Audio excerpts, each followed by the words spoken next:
title is not something you can just jump in and get trained in 2 weeks and all of a sudden you're very proficient at it. Yeah. It's a very, very detailed, in-depth industry, and so it takes years and years and years to learn what a lot of our people have learned.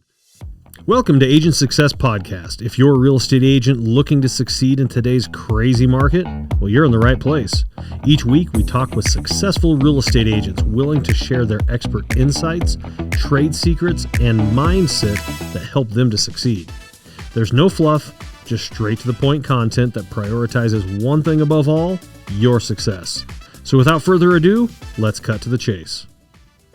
Welcome, another episode of AgentSuccessPodcast.com. I have a very special guest today, and my special guest has a lot of great information for real estate agents. So why don't you go ahead and introduce yourself? Hi, Tim. Thanks for the introduction, and thanks for letting me be here. I'm Brian Cooper, president and owner of Core Title Group here in Colorado. Okay, Core Title Group. How long have you been in business? Well, if our agency's been in business since 1992. Okay. Core Title Group, as far as the name, just a few months here. No, that's exciting. As of recent, yep. That's exciting, yeah. And, a lot of people do business with you over the years. And can you give us a little idea of why did you start Core? Why was it important to start what you started? Well, I think in most industries and a lot of companies talk about the business being all about the people. Our industry certainly is. Yeah. And our company certainly is. And it comes down to relationships and trust. Mm-hmm. And we wanted to bring back the local into their industry as far as local title production, local decision making, local answers, face-to-face decisions. And so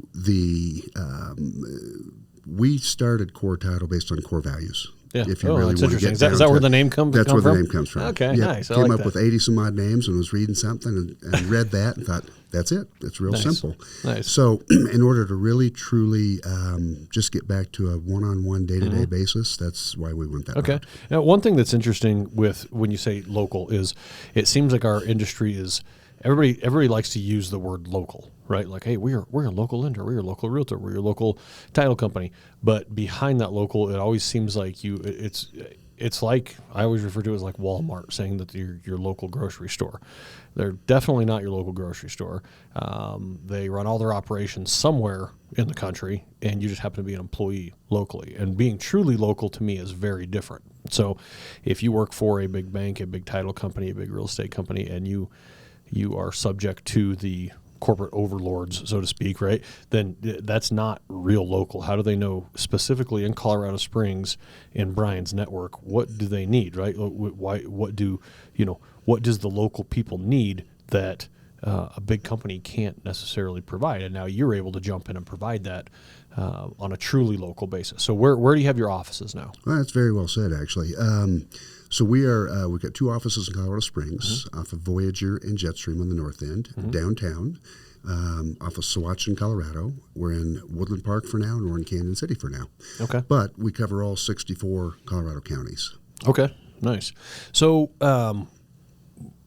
when you open a title company, and I actually see real estate companies, I have different opinions about it, but they try to do joint ventures with title. They try to do joint ventures with mortgage companies. I'm not, and I've looked into this with places. I'm not a huge fan of them doing it. And what I have found is quite often, even on the mortgage side, those joint ventures end up failing, right? Or they end up being like, well, I want to own the mortgage company, or I want to own a title company. I want a piece of the pie, whatever, and whatever their reason for that is, more control, whatever it is.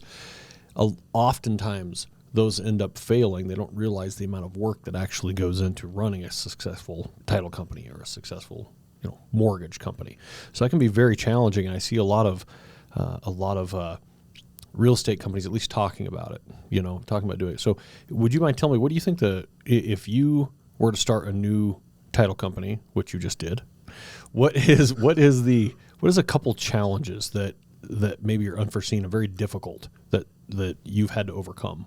Now, understanding you've done this for 2 decades, 3 decades. Well, and first of all, to touch on your first comment there, I couldn't agree more. And we get approached on a regular basis. Yeah. And if they're done right and they're done effectively, and everything it can be successful. It can be, but the problem is, Our business is based on volume, and a lot of the broker owners or the realtors who get involved with them think it's as simple as sitting back and collecting a distribution check. Yeah. And they don't understand always that there are losses, there are claims, and this comes out of your profits, and it can hit you really hard and really fast. Yeah. And all of a sudden there's a capital call.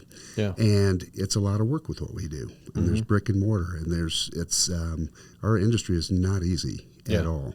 Yeah. So as far as the startup, it's pretty humbling the last few months here, because obviously you need your computers, your printers, your desks and that kind of thing. But when you get right down to actually getting your office ready with microwaves and refrigerators and that kind of trash cans, but ultimately, what we do, why we're not really a startup, is we had title production, wire department, recording department, fraud department already up and running completely. Yeah. Through our partnership. Those at the base of what we do are the most important things by far. Okay, interesting. Yeah. You and I, we were eating Chipotle the other day, and I mentioned to you that I walked past when you guys first opened, and I just made the comment, "Hey, I saw about $80,000 or $90,000 worth of computers sitting there." It is not, to do it properly. It is not a cheap endeavor, right? It's a very expensive endeavor to do it correctly. So, why then would, so as a real estate agent, because we're all about realtors on the show, right? AgentSuccessPodcast.com, all about real estate agents and getting down to what actually makes them successful. What do you think, for a real estate agent, what should they look at in a title company? Not JVs. That was just a little comment. Like actually working with the title company, right? What is important? Because if you look at it, it's kind of like, do I call Geico or do I call Progressive? They all offer. They all offer insurance. So right. What is it? What do they need to ask? Well, number one, I think you want to know who you're working with, and is there a local decision maker? Meaning what? What can you explain? If there's say a closing is blowing up for whatever reason, I've never believed everything in our business is black and white. That doesn't mean you do something under the table or do something wrong, but sometimes you've got to get all the facts in front of you, make a decision on going forward with the closing and how you structure it. And if the company you're working for has the ability to weigh that out and work it out right then and there and get that closing taken care of and make sure all parties are taken care of, to me that's really important. If there is a claim, if there is some kind of a loss, who are you dealing with? Are you dealing with that person right there? Are you dealing with somebody 14 states away? Are the claims going to be handled and so forth? Yeah. Is that particular title company well staffed? Our industry, there's a lot of, it's very driven by the personnel. So there tends to be, you get seasonality or interest rates go up and orders drop. There tends to be a lot of layoffs. So when you call in, are you getting voicemail or are you getting a real person? So like this last November, as an example, we jumped up 0.5 point, right, in interest rates, or 1/4 point just in a little short stretch, or just take the last 2 years as an example, right? All of a sudden you go from refi, purge, like everything's going crazy, to all of a sudden there's zero refis. Right, refis, they literally just go away, and maybe they'll come back. But are you staffed enough to handle that? Are you staffed enough to understand that seasonality, as you mentioned, right? To understand, like, hey, sometimes it's fast, sometimes it's slow, but we got to be able to handle that. Well, we've always, that's a really good question. We've always run things, I feel, a little bit differently. Title is not something you can just jump in and get trained in 2 weeks and all of a sudden you're very proficient at it. Yeah. It's a very, very detailed, in-depth industry, and so it takes years and years and years to learn what a lot of our people have learned. We're very blessed because the majority of our people have been with us for 15, 20 plus years. Yeah. And in the industry for 25, 30 years. And when these people are dealing with, when all of a sudden the market drops and you start getting rid of all these people and then it picks up, you're starting all over again. So where we've run a little bit differently is, I don't feel like we've always got to be at a certain profit margin monthly. Maybe I'm going into too much depth. No. Yeah, I have great. no problem taking care of our people if we just break it even for a while. Yeah. Because we got the best people in the industry and we're going to take care of them. Then when it does pick up, your retain team, we retain them. We don't miss a beat with customer service. Yeah. Well, that's fantastic. So, what else should a real estate agent ask other than, are you local? Are you, how does your operation run? Who's the final decision maker? Does Brian sit in the back of the office and he can make that final decision, or like you said, are they 14 states away? What else should a real estate agent ask when asking? When they go, there's I don't know 7-8 different title companies in town. What else should they be asking to determine who they should be working with? A lot of companies, and I'm not knocking by any means, but a lot of companies in our industry have one underwriter. We have multiple underwriters, which allows us to close more. Every now and then you'll have a particular real estate situation where the underwriter will go, absolutely not, we can't close it because of this, and that. Yeah. We have the ability to bounce it off of another one or two underwriters, and the other will go, yeah, we don't have an issue with that. Structure it this way and move forward. So you have that one underwriter that, and we do this in lending as well. You get that one underwriter. It's like, I'm not comfortable. Let's have the. They might have been burned on it at one point in some states, right. So they're not doing it. I think the other thing is, tell me about your leadership team. I mean, our leadership team at core, we don't have our cultures. They're not sitting behind big desks firing out orders. Yeah. Our leadership team jumps in. They're right in the front lines with everybody else.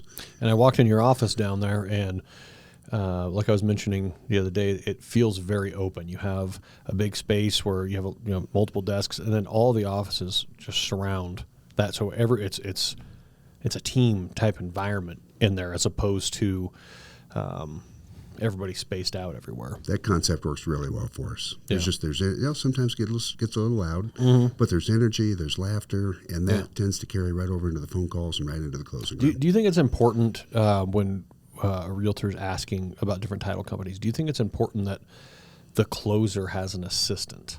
Does that matter? Absolutely, 100%. Okay. And a lot of our industry has gone away from that. I've had 2 meetings this morning, as a matter of fact. We typically have a 1-to-1 ratio, one closer, one assistant, but we watch their order counts, and if they start creeping up there, we will add back in support or another assistant to them. Okay. Because when you call in, Tim, you're calling for your clients. You don't want to go to voicemail. You don't want to wait 4 hours. It's very for frustrating to have that happen. Or when whoever you're closing with is in a closing or off that day, out to lunch, we want that phone answered. We want that whoever's answering have an actual file. exactly. Absolutely. Actual information, as opposed to, I don't know, No, if you're not first, you're last. I mean, that's the bottom line. People, when you need it now. That's interesting, because it does feel like a lot of title companies get away from the assistant, and I've said it for years that having that assistant there is very important, because your closer is going to be in a closing. Your closer is going to be balancing something. They're going to be talking to a client. They're going to be they have a zillion things that they're doing that will completely consume their whole day. And having that person that is deeply involved in full access to their stuff, and they're just there all the time. Right. It's huge. Hey, to take it a step further, we like people at our front desk. Yeah. A real professional. Yeah. When you walk in with your clients, we want them greeted. Yeah. Would you like coffee? Would you like a soda? Yeah, you got and having that when somebody walks, that first initial impression, as opposed to, am I supposed to be here? What's going on? What's going on here? So with real estate agents, let's just jump into a couple other things that title does. Okay, how important so some title companies do classes. I know you guys have a classroom. How important are classes to title? Meaning, I know it's not a moneymaker, right? It's more of a service and probably consumes time and resources and everything else. Why do title companies then offer things like CE classes? First of all, many of them don't. Some do. We take it very, very seriously. It's a part of what we do. Yeah.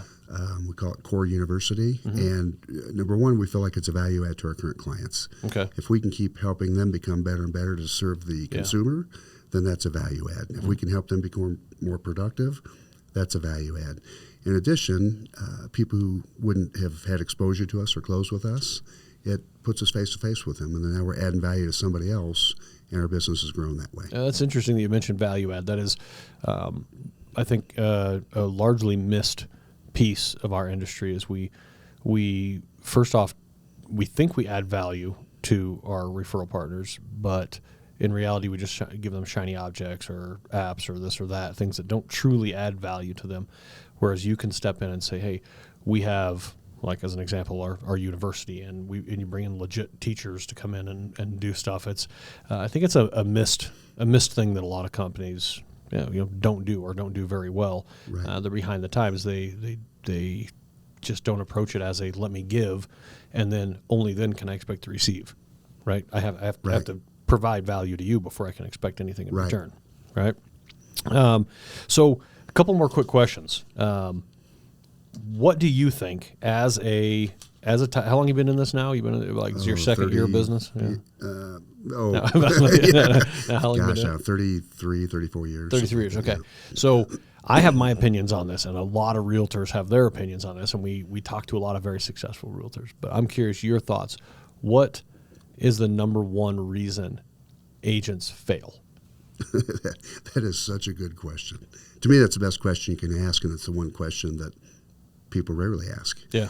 And doing it as long as I've done it, I mean, there's a few things. Number one, I think a lot of realtors go into it and they don't have the savings. They don't have the financial wherewithal. It's expensive to get in. Built up. They need to understand you probably have to have at least 12 months reserve just in case things don't take off quickly. Yeah. And I think the industry needs to tell them that more up front. Mm-hmm. Number two, I think there has been a myth that you can jump in and work a few hours a week and make six figures overnight, and that's just simply not the case. Thanks a lot, HGTV. Yeah, exactly, exactly. Number three, there's a lack of professionalism. Okay. Number four, there's a lack of work ethic as opposed to treating it as a real career, showing up, I'm going to be there at 7 a.m. or 7:30 or 8 or 8:30, whatever it is, and work until this time. And then lastly, I'd say there's a lack of systems and processes. Yeah. And then probably most importantly, the lack of prospecting. It's much easier to do social media or send emails or sit back and busy can be the absolute enemy of production. Yeah. It's easier to do all those things where somebody can't tell you no versus being on the phone prospecting, and most people don't prospect. Yeah. Well, that's interesting. I would say 90% of what you said comes down to it's a job, right? Like if you're going to work at a factory, you got to be there at 8 and you're not going to get off till 5. The lunch bell, the whistle goes at noon, right? And you're expected so much production. And if you're falling behind, then you need to increase your personal efficiencies to make sure that production is happening. And I think a lot of real estate agents, like you said, they get into it because it can be a very fun and very rewarding job. But all the people that we interview and that we talk to on here, I mean, they all are in it all day, right? And they start their day with a plan. Almost all the successful ones that I've talked to, they're going to start their day with a plan, and they're going to know what they're going to be doing the next week, the next day, whatever it is. They know that when I have my downtime, I do this. I prospect. I call past clients. I call them on their birthdays. I call them on anniversaries, and they stick with that consistency, right? And it's amazingly effective to stick with consistency. It's like people go to the gym and you go to the gym and you work super hard and you're pumped up and it's a new idea for you and you stick it out for 45 days. You're going to be stronger than you were 45 days ago, but it's not super sustainable. If you could be consistent and you go to the gym every morning at 6:30 and you only go for 25 minutes, but you do it every single morning, you will become very fit and you become very strong, right? Oh, absolutely. And I just think that they oftentimes miss that, and that's why there's a small percentage of realtors that absolutely crush it. And independent people who, they're not on a big team, but they are absolutely with consistency. There's a book called Atomic Habits. You've probably read it knowing you, but it's doing the things you don't want to do on the days you don't want to do them. Will get you there with consistency. Yeah. Because most people won't. We've had I can't remember the name. Some company came in and wanted to interview us and do this big video and, how are you guys so magical? How have you done what you've done? And so there's nothing magical about it. We just do the things. We just work. Yeah. You just get in the trenches and you just do what most people don't want to do. Tell you the magic is having a plan and doing it. Success sneaks up on nobody. I mean, Well, I look at it like credit scores. Your credit score doesn't fall to a 400 in one day. It's consistent behaviors, and your credit score doesn't go to 800 in one day. It's consistent behaviors, right? And the same thing with your work. Now, I'm going to ask you a couple title questions just for clarity for people. Sure. Okay. in a really short manner, what the heck is title insurance? Like in a condense it all the way down to like a 1 or 2 minute. Like what really is title insurance? I could probably do it in less than that. So okay. Title insurance is different than property and casualty insurance in the sense that if somebody's closing on a home today, we're insuring from today backwards that they have clear title. Okay. That there was no fraud, that it's the current seller's home to sell to you, that there's no encroachments, that there aren't any issues as far as that's concerned.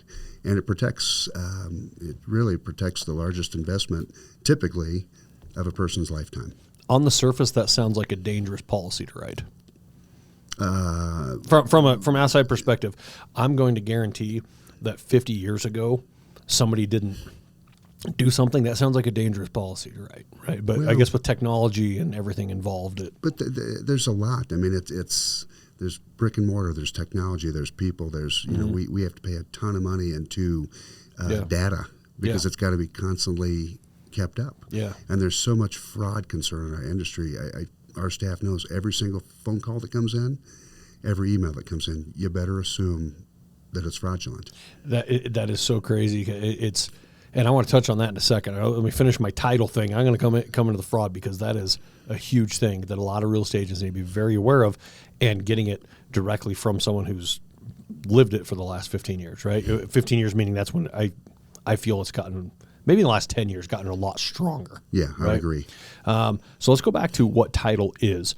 So you insure a house going backwards. Correct. Like you didn't have, sorry about that. Somebody wants to talk to me on my phone. I didn't turn my phone off. Don't delete this off the podcast. We'll leave it on there. It's real life, right? So you delete the title going backwards. What if, or have you ever seen, what if something were to happen that wasn't filed? Like there's no way for you to have known that, Sue told her daughter, wrote it down on a piece of paper that you get my house, or I'm giving you 50% ownership of my house, and the daughter didn't do anything about it, for 20 years. Is that a real potential problem? Well, no, because number one, Sue, or whoever that was that you just mentioned, really wouldn't have any ground to stand on. Okay. Number two, if it's not of public record, we would have no way of knowing. We'd have no way of insuring something like that. Okay, so if that were to happen, that would be a lawsuit that wouldn't impact that. No. Work. Yeah, wouldn't. Okay, interesting. All right. Yeah.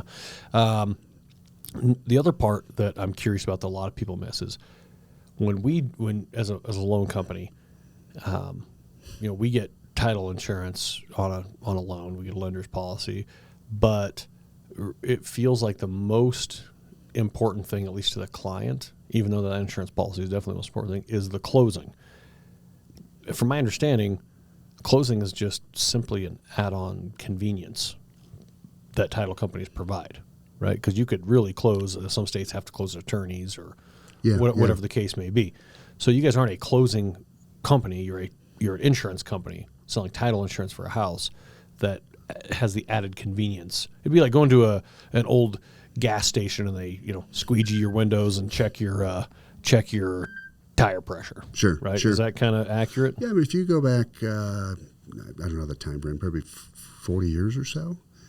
A lot of the brokers used to do their own closings, and there are some states that are escrow states. I think of Arizona and California where really the title and the escrow are separate. So we provide the title insurance and we do the closings, where you've got a third kind of uninterested party, if you will, coordinating the closing, almost like an air traffic controller. Looking out for the best interest of the transaction overall, with the lender, the buyers, the sellers, the realtors involved, that kind of thing. So and it's a lot. It's so much more work than anybody would guess, because when you show up at the closing table, most people say, "Oh, he or she has a file, and here's some documents to sign." And but what it took to get up to that point is endless hours in some cases. It's working through issues that the people at the table would have no idea. What are the hardest transactions for you guys when it comes to not necessarily most expensive, but the most challenging? Is it raw land, apartment buildings, someplace with multiple liens? Like what presents the biggest amount of work or challenge for title? That's a good question. I think, we are involved with both residential and commercial. Mm-hmm. Typically, with residential, there's much more emotion involved than commercial. Yeah. I think the biggest challenge for us is if the realtors guiding the transaction aren't fully engaged and on top of everything, that can create issues, if that makes sense. Yeah. I mean, you could have 10 land deals or 10 residential deals or 10 commercial deals, and they can go extremely easy, smooth, or they can be very challenging just based on who's involved and the parties involved. So what would let's take the people out of it, meaning the realtors. In your experience, what would be the most, like, what is a challenging one that you've personally seen? Has it been, I'll give you an example. I did one up in Manitou, and I don't know if you guys did the title or not. I can't remember who the title company was, but it was, Manitou's a weird place, right? They didn't have any rules for a long time, and then all of a sudden they throw some rules in. They had an upstairs and a downstairs, 2 different units. But then when they were doing the title, the staircase, and I don't know how they found it, but the staircase coming out of the second unit actually lands across the property line in the neighbor's yard. So it's an encroachment issue. And nobody knew about it for the last, 60 years or something. And then all of a sudden the guy who owns this, he's like, wait a minute, I own your stairs. And then there was a lot of back and forth. Do you guys have any in particular that you could tell me about that would be more challenging than another? Well, anytime there's an encroachment issue or an access issue, we had one not too long ago where somebody owned a home and a lot, and the lot next to them, another neighbor had purchased, and their access went through that lot for the last 40 some odd years. Yeah. And, if the neighbors got along, it'd be one thing, but in this case, they didn't. So that became a real battle, really, between them as to how I own this property, but I can't get to it. I have no access. Yeah. So that became, what are you going to offer me to purchase it type of deal. Yeah. Then more on the escrow side, we recently closed one where the situation, this poor couple, 14 or 15 years ago, took out an equity line of credit. And they paid it off, but they had no proof of paying it off. The husband passed away. The wife is in an elderly home, and this equity line of credit is still showing up on They title. never took the lien off. And the lender at the time is no longer exist. Oh, my gosh. So that leaves you in a real bind. And that really goes back to probably our original conversation where we were able to get one of our underwriters explaining everything and knowing the parties involved to close it. Holy cow. So that's a very real situation. Yeah, wow. And having that on a local level where we know, okay, this kind of stuff happens in this part of town or this or that, or this underwriter's more comfortable because they've done this before in this area or whatever the case may be. Well, going back to, if you look at Manitou, for instance, your point was spot on, or parts in Black Forest where there were some access issues. Yeah. I mean, the lots are dicey, and it's not like a simple lot in Block and Briargate, for instance. Yeah, where it's a nice development, and you know exactly where everything's at. Right. Yeah, I saw an apartment. It wasn't an apartment. It was a store on Ruxton in Manitou. It's like going up towards the incline. Yeah. And on that, I go in, and I'm looking at the property. I'm like, oh, this is kind of cool. And I walk to the back. There's like a back storage area. And I looked down, and the wood planks had, gaps between them. But what I'd realized, the storage area was built with stilts going over the creek. And so you look down, you're like, hold on a second. Is this like, what's going? Like, there was no building codes when they did it, and everything got grandfathered in. So I was like, not so sure this is part of the experience.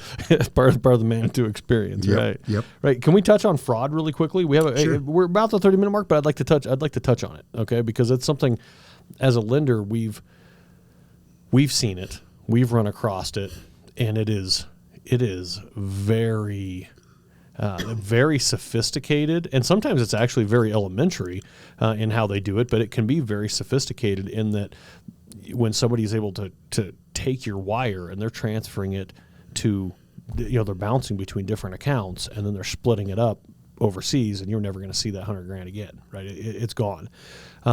What measures should a real estate agent take when talking to their? We've had real estate agents emails, Gmail accounts be hacked and all kinds of stuff, and then they're sending stuff from their Gmail account to the client.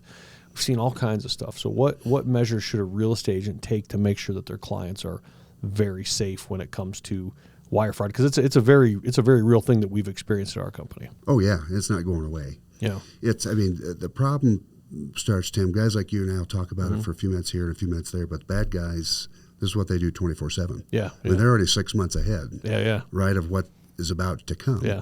So we will absolutely not email wiring instructions. Okay. Realtors really need to, and lenders, the whole industry needs to really express to the consumer right up front: do not take anything from email.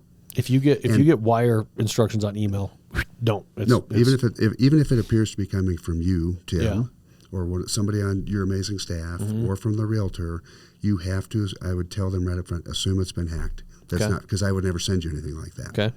And secondly, you can't count on voicemail either anymore. Yeah. With AI, artificial intelligence. There was a loss in Texas not too long ago where somebody duplicated the closer's voice, left a message for a consumer. Amazing. And of course, it sounded just exactly like him, very sincere, very real.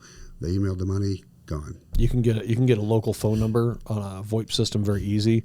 You can have you messed with any of that AI stuff with voice? It's shocking. It's spooky. Yeah, it's kind of crazy. You have to assume you literally have, and not to be negative, but you literally have to assume every call, every email has fraud tied to it. Yeah, because there's more, and people, Tim, think that that'll never happen to me. Yeah, I can tell you, I won't mention the area, but one of the small communities that we work in, it happened twice to the same person. Oh, in a very small community. Fool me once. The other thing is, the brokers that aren't using secured and encrypted email, are setting themselves up for potential issues. Well, that's where we've seen that. That's where we've seen it a couple times on some usually real estate the bad agents. guy breaks in through something to do with social media.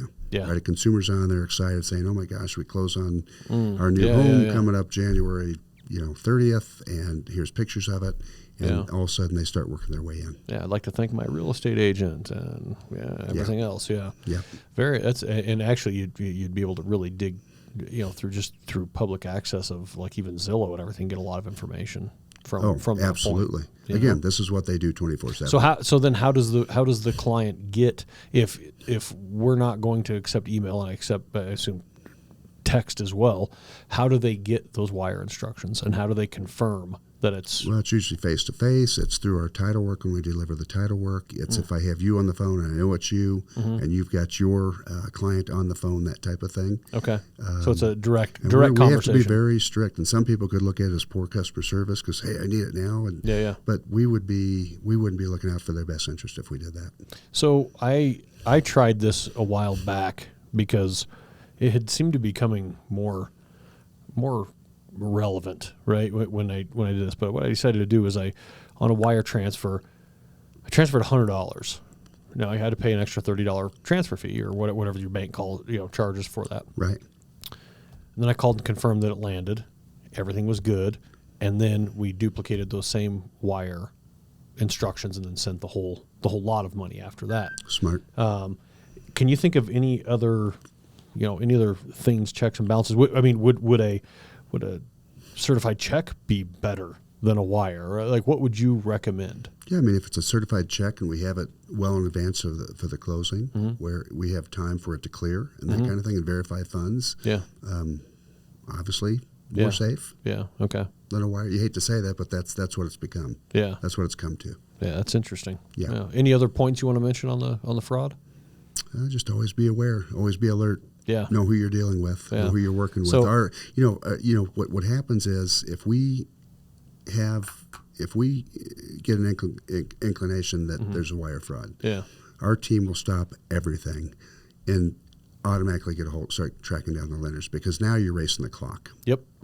And we've had this happen where we've been able to catch it going from one bank to the other or prior to it leaving and freeze it. Yeah, at least have one of those time as to well. try to work with it. But if you're not working with the right people who are banking with the right banks that has that ability, then that's a concern. We had one where it landed at a national, kind of a national bank. I won't mention any names to protect the innocent, but they have local branches, and that's where the wire went. We called, and they said, no, we can't do anything about it. It's already we've already initiated a wire. I said, well, no, you can stop it. Like, you can absolutely stop a wire if it hasn't been said. No. And then it lands in another bank. The teller at the other bank, somebody goes into this bank, is in Texas, because this is where it landed, right? It's in another bank. A person came in and requested a wire transfer in person at that bank in Texas. The teller thought it seemed suspicious. She asked her manager to look at it. A couple things happened. They were able, and this was our client, right? They were able to stop it right there, and they said, well, we have to put a 2-day freeze on this to verify. The person leaves the bank, and sure enough, they were able to refund. It was like $40,000 or something. I was able to refund it back to the client. But it's racing the clock is a it's real money. Yeah, I think two more things, Tim. Number one, a lot of people in our industry we work off of our phone. Yeah. Sometimes you're sitting at a stoplight, and although you shouldn't, we're checking an email, and you're not seeing if that signature line is off a little bit from whoever sent it. Yep. And then the other thing is we coach our staff all the time is phishing attempts. Yep. Don't ever open up something that you don't know who it's from for sure. Yeah. Well, and with that, so we got somebody cloned our website one time, and they did 719 Lendings, plural with an S, and tried to send a bunch of stuff out, and obviously it got caught through just IT catching stuff. Yeah. But have 2-step authentication verification on your email. Make sure everything's encrypted. Make sure you have all that stuff in place when things are going out. And it's it is kind of interesting how clever they get with like you say, checking that email line, phone numbers off. I mean, I'm not going to look at if it looks like my email signature, I'm not even I'm not even going to pay attention to it. Right. It's easy to let your guard down. Yeah, it is. It very much is. So I guess we wrap all that up by saying work with a local title company. Right? I like it, Tim. It's really what it comes down to. Work with your local title company. So thank you very much for being here, Brian. Really appreciate it. I'd like to thank you just real quick. Your team is absolutely amazing. Oh, cool. I'm not saying that because I'm on this podcast with you, but the way they treat our staff, your professionalism, we've never had a closing with you where your borrowers are surprised or there's issues, just phenomenal. Awesome. Right on, man. Well, hey, thanks a lot. And Absolutely. Thanks for being here. That wraps up another episode of agentsuccesspodcast.com. Brian Cooper at Core Title. Check out Core Title for all your local title needs. That wraps up another episode of Agent Success Podcast. Remember, you can find new episodes each week at agentsuccesspodcast.com.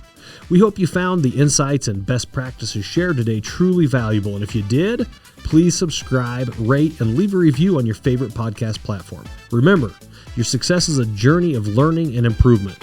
So let's keep hustling, thriving, and learning. Until next week, this is Tim Chase.